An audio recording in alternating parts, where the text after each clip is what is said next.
Chapter 287. Awan Perang, 4. Kim Suho meninggalkan benteng bawah tanah yang gelap dan menyesakkan dan menginjakan kaki di tanah Afrika yang panas dan kering. Tujuan dari misi ini adalah untuk menyelidiki desa yang dibicarakan Rumi.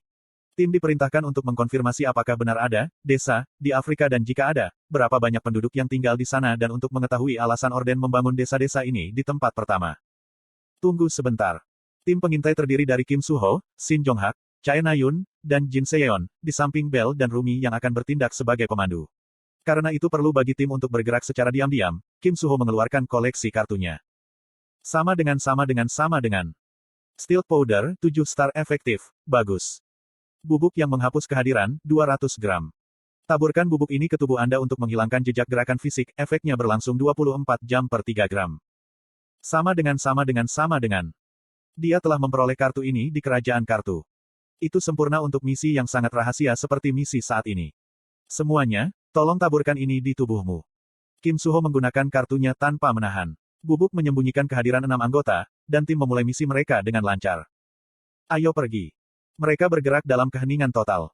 Setelah 4 jam berjalan tanpa akhir, tim tiba di hutan hujan. Hutan hujan itu besar dan lebat dengan pepohonan, tetapi Bell mampu menemukan jalan yang benar dengan bantuan Rumi.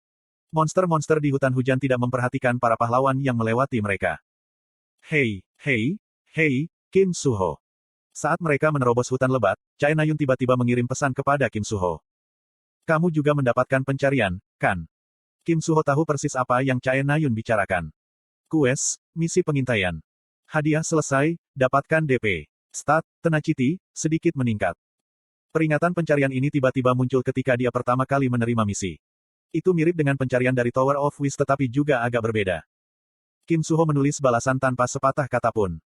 Ya, aku menerimanya juga. Hei, apa katanya dari membersihkan ini? DP dan stat. Oh sama di sini. Pada saat itu, Bell, yang telah memimpin tim dari depan, tiba-tiba berhenti.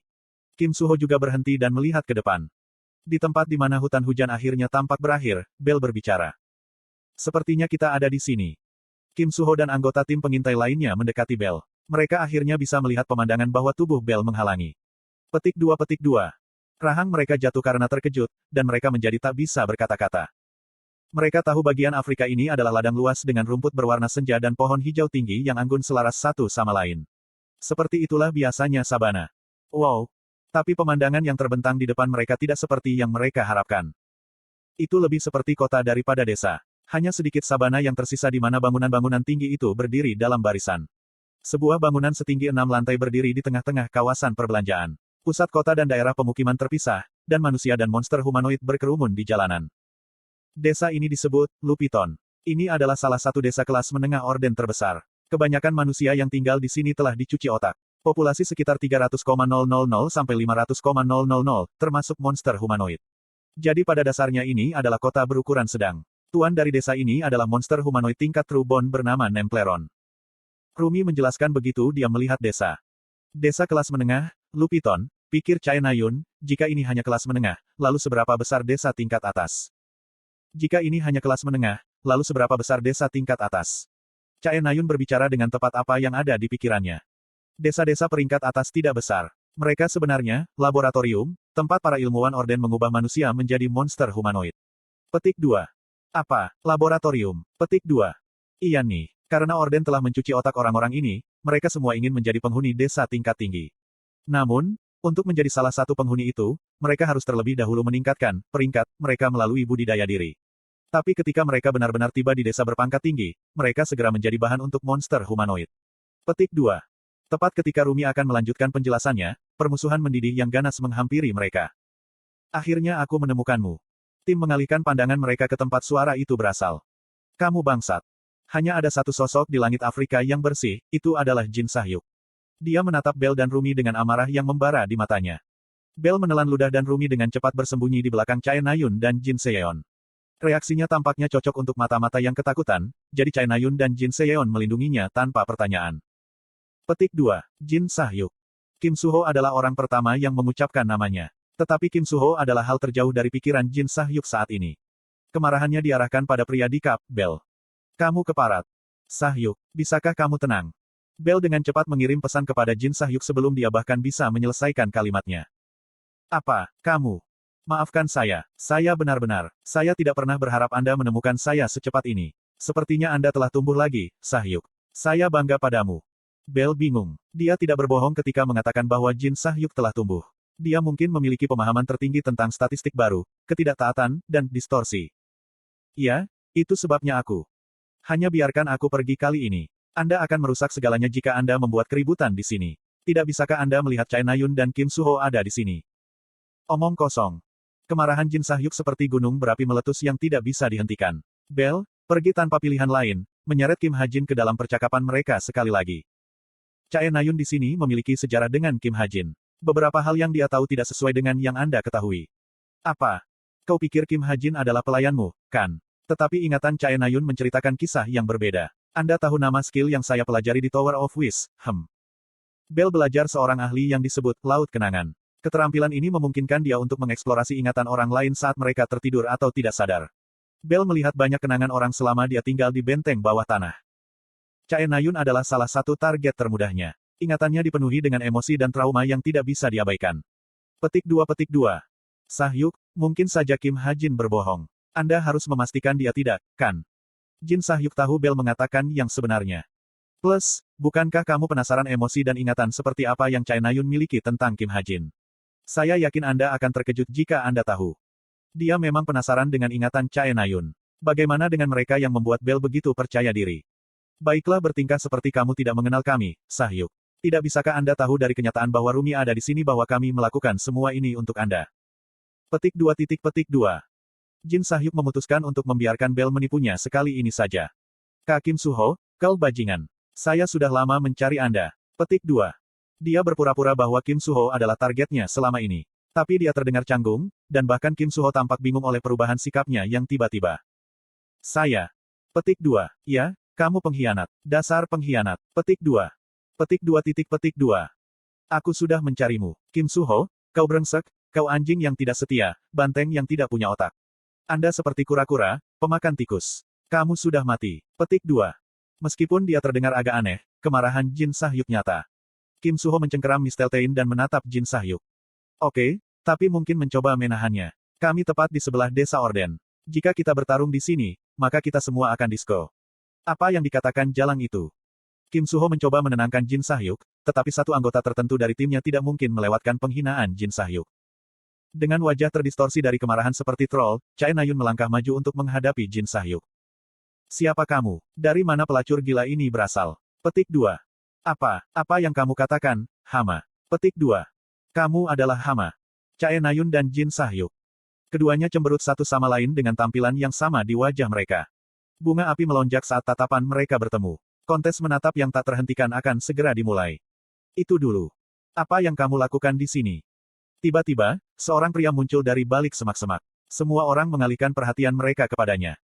Tidak ada yang tahu siapa dia, bahkan Bell atau Rumi. Pria ini, yang tampaknya berusia 30-an, memegang keranjang di satu tangan dan sabit tajam di tangan lainnya. Dia sepertinya adalah penduduk desa. Pria itu, yang sudah dicuci otak oleh monster humanoid, menatap kosong pada Kim Suho sebelum mengambil langkah mundur. Apakah kamu orang luar? Cara dia mengambil jam tangan pintar membuatnya jelas bahwa dia bermaksud melaporkannya ke pihak berwenang. Semua orang dengan gugup bertukar pandang satu sama lain. Akhirnya, Rumi berbicara. Tidak, kami juga dari desa. Desa?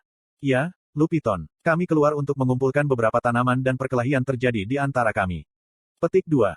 Namun, ragu-ragu, pria itu bertanya. Jenis tanaman apa? Laurel. Laurel adalah tanaman yang sangat berguna yang dapat dibuat menjadi pil obat atau digunakan saat menempa senjata. Itu adalah salah satu tanaman yang hanya tumbuh di Afrika. Jadi, Anda adalah penduduk Lupiton. Petik 2.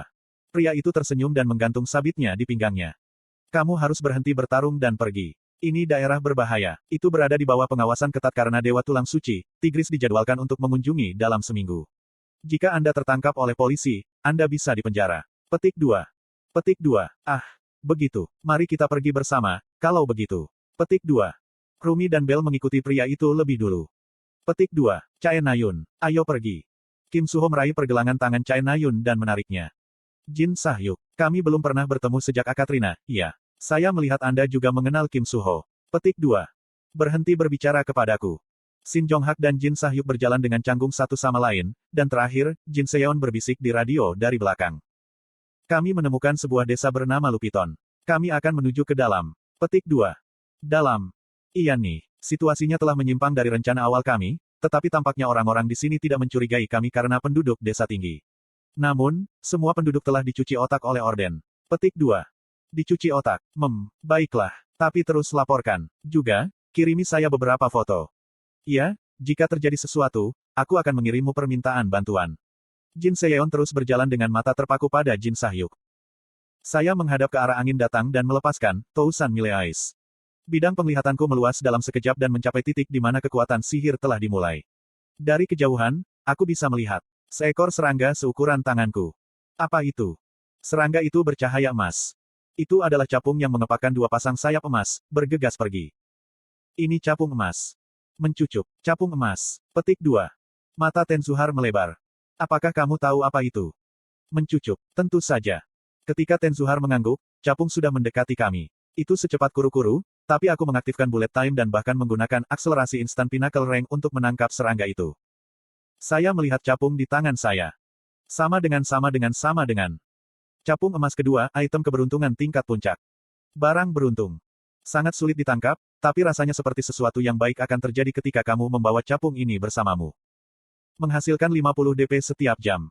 Setiap stat kecuali statistik tidak berubah meningkat sebesar 1. Bonus keberuntungan, capung ini akan meningkatkan karakteristik tertentu. Jaga agar tetap aman. Sama dengan. Apa ini? Oh, cambuk, selamat, cambuk. Capung emas ini adalah serangga yang sangat langka yang telah dicari oleh semua monster humanoid dari Bon Suci dan Bon Sejati. Mereka mengatakan mereka menjadi lebih kuat ketika mereka menangkap capung, menyeruput. Itu adalah serangga yang tiba-tiba muncul bersama dengan pedagang iblis, menyeruput. Petik 2. Saya melemparkan capung ke dalam stigma tanpa berpikir. Tiba-tiba, saya merasakan sakit kepala hebat. Petik 2. Rasa sakit itu dari jenis yang akrab tetapi kurang parah dari sebelumnya. Aku mengepalkan gigiku dan menatap pundakku. Di sana, stake stigma hanya sebagian telah diukir. Saya harus mengatakan itu hanya 0,4 garis dalam hal panjang. Saya menatap garis dalam kebingungan tetapi segera menyadari mengapa ini terjadi. Itu karena efek bonus keberuntungan. Sejak saya meletakkan capung di stigma, efek bonus telah diterapkan padanya. Pada saat itu, bos bertanya kepada saya, Lotus, kamu baik-baik saja? Ya, saya baik-baik saja. Bagaimanapun. Entah bagaimana capung yang beruntung menjadi milikku, tetapi aku tahu harus ada lebih banyak kisah ini. Saya masih tidak tahu dari apa serangga ini melarikan diri. Aku menatap ke kejauhan. Petik 2. Monster humanoid dan jin ada di sana. Sejumlah monster humanoid dan jin mengejar capung. Mudah untuk mengatakan siapa mereka. Para jin mengenakan jubah bersulam simbol 9 kejahatan, brutalitas, dan salah satu monster humanoid tampak manusia kecuali sepasang sayap kelelawar di punggungnya. Hei, monster di sana itu punya sayap kelelawar. Apakah kamu mengenalnya? Maaf. Gelombang ya, menyeruput. Itu adalah, Lacurdra, penguasa tulang suci yang termuda. Petik 2. Aku tahu dari mana nama itu berasal, tapi, apa ini tulang suci? Tulang suci mengacu pada monster humanoid yang sangat mirip dengan manusia, menyeruput. Mereka telah mencapai kesempurnaan genetik. Petik 2. Menghadapi mereka secara langsung sepertinya bukan pilihan yang baik. Bos, Chok Jungyong, mari kita ambil jalan memutar. Bos dan Chok Jungyong mengangkat bahu. Mereka tidak bisa melihat apa yang saya lihat, jadi mereka tidak punya komentar. Tenzuhar, pimpin kami. Tentu saja, menyeruput. Di kejauhan, monster humanoid dan jin sedang mengamuk saat mereka dengan panik mencari capung yang sudah menjadi milikku. Kami terus berjalan. Setelah 2 jam, kami akhirnya tiba di desa kedua. Akhirnya, itu, Lupiton, menyeruput. Petik 2. Saat Tenzuhar menunjuk Lupiton, kami menjadi kehabisan kata-kata. Apa? Pemandangan yang terbentang di depan kami adalah. Bukankah itu kota? Itu tidak kekurangan kota manusia. Bulan purnama tinggi di langit malam. Tim pengintai yang menyusup ke Lupiton telah membagi diri menjadi 2 tim dan mulai menjelajahi kota. Kim Suho mengajukan diri untuk ditempatkan di tim yang sama dengan Jin Sah-hyuk. Dia bertekad untuk mengorbankan dirinya untuk mengawasi bom yang pasti akan meledak di beberapa titik. Saya telah memperoleh informasi penting. Tigris, yang menghancurkan Cina, akan datang ke sini. Mungkin kita bisa mencoba membunuhnya. Petik 2. Kim Suho berbicara saat berjalan menyusuri jalan dengan Jin Sah-hyuk dan Rumi. Dia berharap untuk mendapatkan kerjasama Jin Sah-hyuk, tetapi seperti biasa, dia bahkan tampaknya tidak mendengarkannya. Gelombang, Jin Sah-hyuk menguap lebar dan berkata dengan acuh tak acuh, terserah. Lebih penting lagi, apa hubungan Anda dengan wanita itu? Petik 2. Wanita itu, maksudmu Chae Na-yun? Iya, Jin Sah-hyuk mengangguk. Kim Suho berpikir sejenak. Petik 2. Kami teman. Ya ampun, kamu punya banyak teman. Tapi mungkin Anda harus berpikir 2 kali sebelum berteman dengan seseorang yang begitu bodoh. Petik 2. Dia lebih baik darimu. Petik 2. Cih, Jin Sah-hyuk mendecakkan lidahnya dan melihat sekeliling. Ada banyak fasilitas menarik di sini di desa para monster. Ada arena, tempat latihan, fasilitas penyegaran kekuatan sihir, dan banyak lagi. Jin Sah-hyuk memperhatikan mereka, lalu tiba-tiba berhenti dan menatap Kim Suho. Kim Suho, yang berjalan di depan, juga berhenti, berbalik, dan memandang Jin Sah-hyuk. Apa sekarang? Petik 2. Apa hubungan antara Kim Ha-jin dan wanita itu? Jin Sah-hyuk ingin bertanya kepadanya, tetapi dia tidak bisa memaksa dirinya untuk berbicara. Sebaliknya, dia mengalihkan pandangannya ke Rumi. Keadaan sedikit canggung di antara mereka karena mereka berpura-pura tidak saling kenal. Di mana Kim Ha-jin? Jin Sah-hyuk akhirnya mengucapkan pertanyaan yang berbeda. Pada saat itu, Kim Suho mendengar suara Chae Na-yun. Hei Kim Suho, kami menemukan tempat untuk kami tinggal. Saya akan mengirimi Anda alamatnya sehingga datanglah ketika Anda selesai melihat-lihat. Juga, selesaikan sundal gila itu. Pesan itu terdengar sangat mirip Chae Na-yun. Kim Suho tersenyum dan menjawab. Aku ikut dengannya. Tolong jangan bertarung dan mencoba berbicara dengannya. Aku tidak bisa bertarung. Cara dia berbicara sangat menjengkelkan. Jin Sah-hyuk mengerutkan kening. Untuk apa kamu tertawa? Tidak ada. Kerutan Jin Sah-hyuk semakin dalam. Iya benar, katakan apa yang baru saja kamu lakukan. Petik 2. Aku tidak mengatakan apa-apa. Kamu berbicara dengan Kim Ha-jin, kan? Apakah Anda mengiriminya transmisi mental atau sesuatu? Petik 2. Aku bilang bukan apa-apa. Saat mereka berdebat satu sama lain, bayangan besar menutupi Kim Suho dan Jin Sah-hyuk. Jin Sah-hyuk menabrak sesuatu yang tegas. Ah, bagaimana sekarang? Kesal, Jin Sah-hyuk mendongak dengan cemberut. Petik 2. Sosok yang tampak tangguh menatapnya. Baik Kim Suho dan Jin Sah-hyuk tahu siapa dia. Terutama Jin Sah-hyuk, dia meninggalkan kesan abadi. Dia menggeram seperti binatang buas. Jin Sah-hyuk dan Rumi membelalakan mata mereka dan menatap pria itu, Chok Jung-yong. Sambil menghela nafas, Chok Jung-yong bertanya, kenapa kamu ada di sini? Dia telah bertemu mereka bertiga sebelumnya. Hubungannya dengan Rumi sangat rumit, dan dia memandangnya agak samar.